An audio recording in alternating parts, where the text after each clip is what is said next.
আশুরা ইসলামের ইতিহাসের এক মহান, গৌরবোজ্জ্বল ও হৃদয় বিদারক দিন।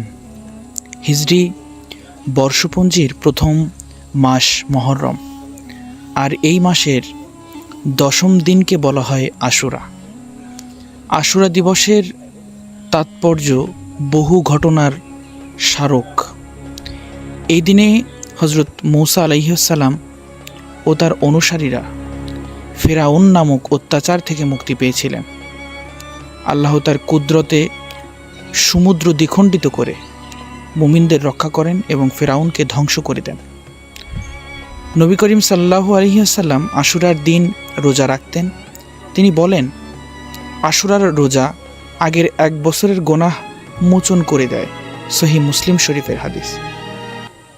কিন্তু এই দিনের আরেক হৃদয় বিদারক ঘটনা হলো হিজরি 61 সনের এই দিনে কারবালার প্রান্তরে শাহাদাত বরণ করেন ইমাম হুসাইন রাদিয়াল্লাহু তাআলা আনহুর, রাসূলের প্রিয় দৌহিত্র।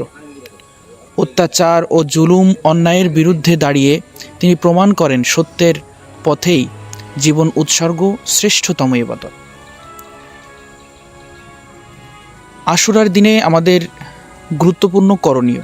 আশুরার দিন 9 ও 10 অথবা 10 ও 11 মহরমে রোজা রাখা, বেশি বেশি ইবাদত করা, দোয়া ও তাওবা করা, অন্যায়ের বিরুদ্ধে অবস্থান নেওয়ার মানসিকতা গঠন করা, গরিব, এতিম ও দুস্থ অসহায়দের সহায়তা করা, শোক বা মাতন নয় বরং ন্যায়ের পথে দাঁড়ানোর শিক্ষা গ্রহণ করা।